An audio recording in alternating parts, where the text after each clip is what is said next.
गझल आणि कॅबेरे अशा वेगवेगळ्या प्रकारची गाणी गाऊन सुद्धा त्यांनी स्वतःला सतत नवीन घडवत ठेवलं. स्वतःला नेहमी काळानुसार बदलत अपडेट ठेवलं आणि ह्या सगळ्यावरूनच असं वाटतं, की त्यांची धाडसी निर्णय घेण्याची जी काही कला होती, ती अप्रतिम आणि वेगळीच होती, की त्यांच्या करिअरमध्ये अशा बऱ्याच वेळा घटना घडल्या, की त्यांना त्यावेळेला धाडसी निर्णय घ्यावा लागला.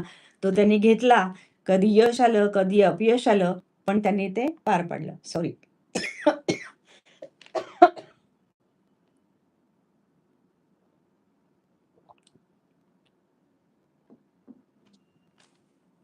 आणि या सगळ्याबरोबरच मेहनत आणि सातत्य याचे त्यांना फार महत्त्व समजलेले होते, की जवळ-जवळ 12,000हून अधिक गाणी आणि इतक्या 8 दशकांचा प्रवास हे त्यांच्या अथक मेहनतीचं फळ आहे. म्हणूनच सातत्य आणि कठोर परिश्रम ह्या एक गुण सुद्धा आपण त्यांच्याकडून घेऊ शकतो. आणि आणखी एक गोष्ट मगाशी बोलले तसं, की अपयशातून उभी राहण्याची म्हणजे फिनिक्स पक्षाप्रमाणे झेप घेतो म्हणतो, त्याप्रमाणे त्यांनी अपयशातून पुन्हा कशा उभा राहिला हे त्यांचं आयुष्य आपल्याला शिकवतंच.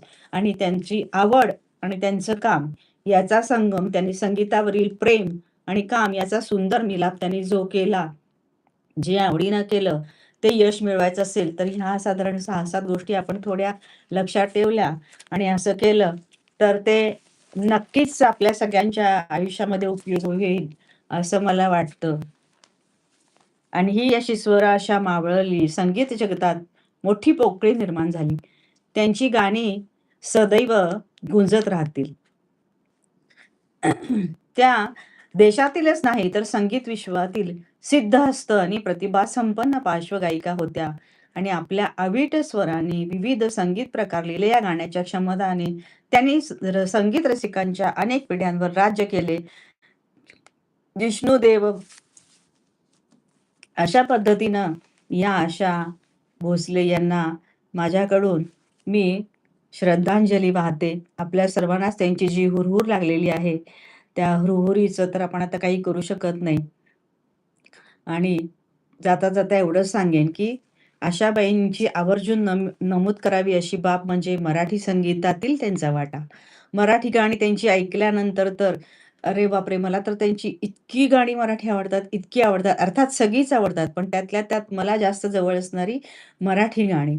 आणि हिंदी संगीताबद्दल तर काय त्याने अक्षरशः अवकाशच भरून टाकलेला आहे असं म्हटलं तरी हे होणार नाही. आणि भावगीतं, चित्रपट गीतं, दीनानाथांच्या स्मरणार्थ त्यांनी सादर केलेले झाले युवती म्हणा किंवा दिव्य स्वातंत्र्य रवी, रवी मी, परवशता पाश दैवे इत्यादी नाट्यगीते असो किंवा मराठीतलं माझं सगळ्यात सुंदर आणि आवडतं गाणं, की फुलले रे क्षण माझे फुलले.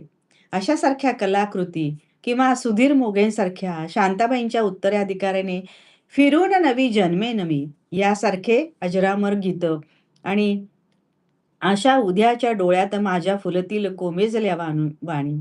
ही भावना तर आशाबाईंचे जीवन तत्वच. ते आता कायमचे निघाले आणि कुसुमाग्रज म्हणून गेले त्याप्रमाणे चांचल्य विजेचे, दर्याचे गांभीर्य हे तर आशाताईंच्या गाण्यास लागू पडणारे वर्णन. ते गाणे आता संपले आणि म्हणूनच अशा या आशाताईंच्या स्मृतीस माझ्याकडून विनम्र आदरांजली. आतमध्ये आपल्या काय-काय चाललेलं आहे हे खरंच आपण सांगू शकत नाही आणि म्हणूनच त्यांना माझ्याकडून परत एकदा विनम्र अभिवादन. आणि त्या माझ्या मनात आहेत आणि आपल्या सर्वांच्याही आयुष्यात आणि मनात त्या कायमच राहतील. धन्यवाद. आपण सर्वजण मला सप्तरंग 594 आणि बोलकी पुस्तके या चॅनलवरून ओळखतच आहात. तर असे वेगवेगळे थोडेफार प्रयोग मी करत असते किंवा माझ्या बऱ्याच गोष्टींवर आजपर्यंत मी आपणासमोर व्हिडिओ सादर केलेले आहेत.